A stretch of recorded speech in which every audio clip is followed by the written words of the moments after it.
Welcome to the Red Half of Sheffield preview pod. Back to preview another one.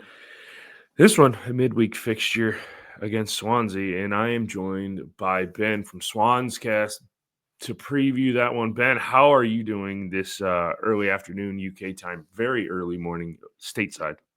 Yeah, doing well, thank you. Caught me on a bad day, as South Wales derby was yesterday, in which we lost 3-0, which I'm sure we'll talk about now. But apart from that, pal, yeah, good to be here. Thank you. Yeah, you might as well get into it. What happened? Because it looked, I think at halftime it was 0-0. And then the proverbial wheels kind of fell off in the second half. So get into it. What happened? Where Yeah, did it all go halftime, wrong? halftime 0-0. First half hour of the game, very little happened. Swansea had a lot of possession, but very few chances at either end. Cardiff had the better of the last 15 minutes of the first half then, and that was reason to be concerned. But second half, we just fell apart early doors. Conceded a goal, very good goal actually from Callum Robinson. He turned, put it in bottom corner, and then we laid him on a plate pass back, which he intercepted to go 2-0 up straight after two quick fire goals. And we never looked like doing anything after that. It was one of those ones where the occasion got to us, and Cardiff obviously wanted it more in the terms of 50-50 battles, but they outsmarted us tactically. We're on a bit of a bad run now. I don't know if you know much about the Luke Williams to West Brom saga that went on over the last few weeks, but it's sort of derailed our form. Going back just before Christmas time, we had a few good results, playing well, actually. Good win against Luton and good win against QPR in particular. They were like 90-minute performances. It was a reason for encouragement. But the links to West Brom then it became quite publicly clear he wanted to leave. Luke Williams, our manager, and he's staying here now as Tony Mowbray joined West Brom. And yeah, we haven't really recovered from it, truth be told. Yeah, it's a bit of an awkward situation at that. I mean, as you mentioned, Swansea were doing surprisingly well. As a lot of talking heads had them predicted to finish near the bottom, not going down, but in the bottom half of the table. And then they were, as you mentioned, a few surprise results, and they were a little bit higher than everybody had them in the table at the time. And then, yeah, you mentioned the whole Luke Williams saga, and it was just a bit weird. So Swansea in a whole of this season, how have you rated them? So just a little past halfway through the season, what do we got? Like 18 games left, I think, 19 games left, something like that. Um, are you happy with where Swans are right now, or obviously everybody wants more out of their side, but this far into the season, what's your thoughts and how do you think the season finishes? Yeah, I mean, we're in 13th, and I think that was, it's a completely fair position for us to be in. I think go back to the start of the season, if you'd said to people, would you take a 13th place finished? Most would have, simply because our starting 11 is decent. We don't have much squad depth to back it up. What you'll notice when we make subs, usually we drop off in quality. I think a stat that popped up in the Cardiff game yesterday, actually, Swansea have scored the second highest number of goals in the first half of Championship games, which I found surprising. But we've scored the lowest number of goals in Championship games in the second half. So it's quite a contrast between the first and second half, and that's down to the fact Really? that we don't do well with subs coming on. Um, like you say, it's a bit of a weird question. If you asked me this a month ago, I'd say, oh yeah, we're doing well. Hopefully, we'll look to push up the table second half of the season potentially. Um, didn't think we'd ever really get playoffs, but that seems a certainty. We won't do that now. Um, yeah, I mean, it's bad, is the truth of it. The form that we're on now, we lost 4-0 to Portsmouth. We drew 1-1 against West Brom at home, which was kind. Truth be told, West Brom probably should have beaten us there. Lost 3-0 against a bad Southampton side in the Cup, and then obviously 3-0 against our arch rivals. Doesn't get any easier from here either. We got obviously yourselves, who are a brilliant team in midweek. Norwich, Coventry, Bristol City, Sheffield Wednesday. Afterwards, then it's not not a particularly nice run of form. So got to be careful we don't drop down the table. If you offered me 13th place right now for the end of the season, I'd happily take it. Yeah.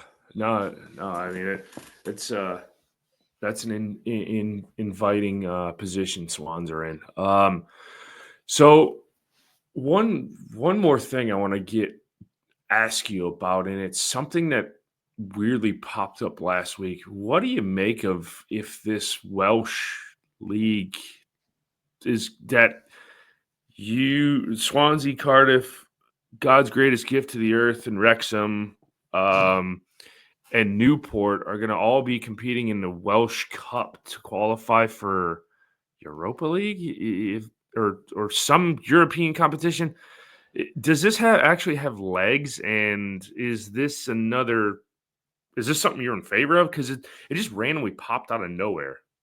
Yeah, so it has legs, but not as much legs as it had a couple of weeks ago. Basically, it looks like the FA or the English FA are looking to block the move, but it is still being discussed, so it remains to be seen yet. But basically, like you say, the proposal would be Swansea, Newport, Cardiff, Wrexham, along with 12 Welsh Premier League system sides would play in a cup together. The winner of that cup would then go into qualifying for the Europa Conference League, so the competition below the Europa League. Uh-huh. Um, in that instance, then the prize money would be about £3 million for qualifying, and that £3 million would be shared throughout the Welsh Premier League system, Welsh women's football, and Welsh grassroots, basically because there's a disparity in funding between funding for Welsh football compared to the rest of the UK. Funding for women's football right down to grassroots in Wales, for example, is about 10 years behind the rest of the UK, and the UK isn't particularly good anyway for that. Yeah. So I'm in favour of it, to answer your initial question. I think you'll find when you actually read the proposal, it's one where all the Welsh clubs and all the Welsh system benefits as a result. I think a lot of fans of, if you're Sheffield United fans and other English league fans, they'll likely be against it because it's seen as, if you're in the English system, why should you have an opportunity to qualify through Europe through a Welsh competition? Part of the proposal also is that Swansea, Cardiff, Newport, Wrexham would no longer be able to qualify for Europe via the English system anymore. So if we won the FA Cup or the EFL Cup, or if we went up to the Premier League and finished in the top 7 places, we wouldn't qualify for Europe through that Right. route anymore.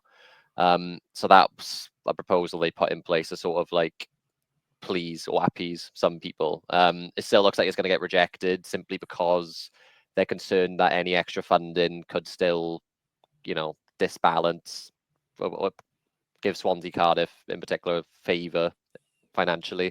I Mhm. think the proposal puts in place that it won't affect profit and sustainability rules. But they're still not happy because there's ways that the funding could be put to like the youth academies, which, it gets complicated at that point, probably too much to fit into a 10-minute pod, to be honest. We did on the Swans Cast, we did a 1 hour one thing just talking about this. There's lots to get into with it. Yeah. But yeah, I can understand why some people, particularly like listeners to this podcast, would be against it. Mhm. But all I would say is try and read. There's a Guardian article about it. I think there's a Wales Online article about it. Try to read it in full because there is more to it than just the Welsh team's going to go off to Europe and get loads of money, because it is profit shared. It's meant to like help the Welsh system, I suppose. Yeah.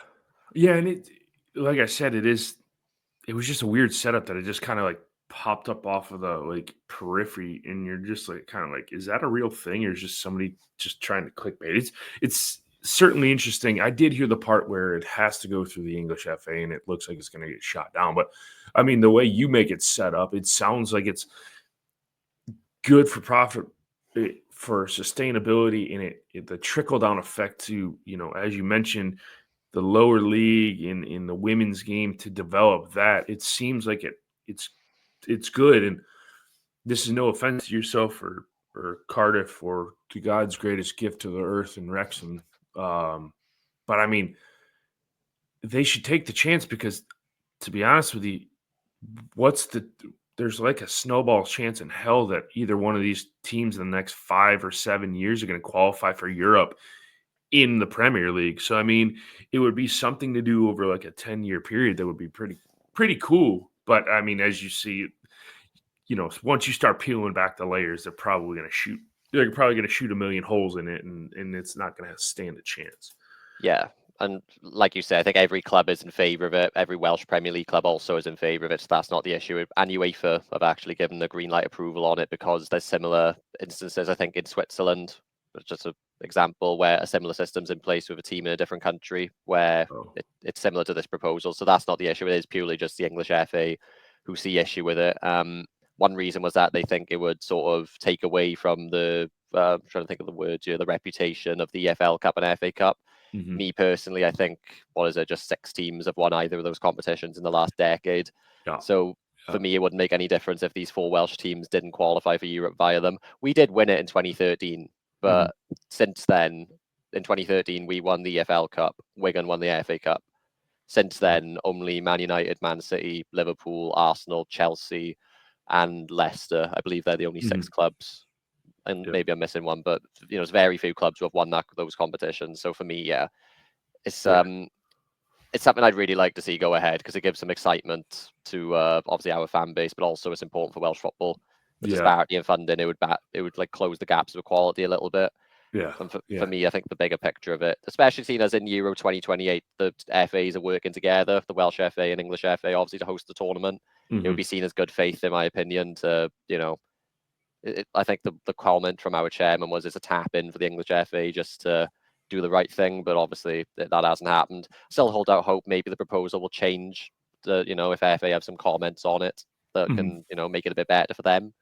Wait and see. It would be exciting for all though, so it's a shame if it doesn't happen. Yeah, for sure. Okay. The reason we're both here. Get into it. How do you see it going Tuesday night? Bad for us, and I think obviously it's a very good team. We're up against Sheffield United in the reverse fixture. It was only 1-0, I think. If we're being completely honest, I think 2-0 or 3-0 probably would have been a bit more fair. Not to say we didn't have any chances in the reverse fixture. I seem to remember Miles Piat-Harris in particular. He missed an open goal from about 5 yards out. That was a sitter. But yeah, you're a defensively resolute side and you're playing us at a perfect time, is the truth of it. I think since the Luke Williams saga started, I would say it's just after the Luton Town game. So let's just count this up a second. We've conceded 11 goals and scored 1 in 4 games since that happened. Wow. The Portsmouth result obviously probably being up there just as bad as the Cardiff one. I'm happy to write off the Southampton game a little bit because it's the FA Cup. It's not quite the same. Yeah. But yeah, our centre-back pairing, Harry Darling and Ben Gabango, weren't fully fit for Cardiff, but they came back in and started because that's how important they were. Remains to be seen, will they be fit enough to start another game straight after midweek? So if either of them don't start as well, we'll have either Kyle Norton or Cyrus Christie sort of acting as a makeshift centre-back, which, isn't going to go well. I'd probably say we're going to be on a low after that result as well. So it can go two ways, can't it? After a bad result like that, you can either come back and try and earn the fans' respect back, or it can go the other way and everyone's just down in the dumps from minute one. The place can turn toxic. So if you're asking for a score prediction, I'd say, Sheffield United don't score loads, but they win convincingly with performances. They grind you down a bit 2-0. Sheffield United is probably, the most likely one for me. As you said, I think we are catching Swansea a bit of a rough patch, and hopefully it as you just made mention, hopefully we're able to come away with a good performance but it's just the trickery of the midweek fixture after just playing yesterday, and then we have to not only do we play Swans Tuesday, then we turn around and play Hull on Friday night, which makes absolutely no sense. But yeah, I think I'm in line with you at 2-0, 2 Blades. Ben, before we get out of here, let the people know where they can find the Swans Cast. So if you type in Swans Cast podcast, it'll be available on Spotify or YouTube. Of course, if anybody's interested in Swansea content, be grateful for you listening/watching. Yeah, for sure. Before we get out of here, one last question, Ben. I ask every opposing view that comes on the pod, your go-to match day beverage. Now, it doesn't have to be alcohol. It can be alcohol. Mine is alcohol. Your go-to match day beverage. Pepsi Max if it's available. Yeah, I'm not usually one for drinking at games. I normally drive to them. But yeah, I think out of all the colas, soft drinks, whatever, Pepsi Max reigns supreme for me, definitely. There you have it. There you have it. If you guys haven't done so, follow the Red Half of Sheffield on YouTube, Twitter, X, Facebook, Instagram. Just look up Red Half of Sheffield. You want to follow me, Jarvis_13. And until I am back to preview Hull City, I will leave you with Up the Blades.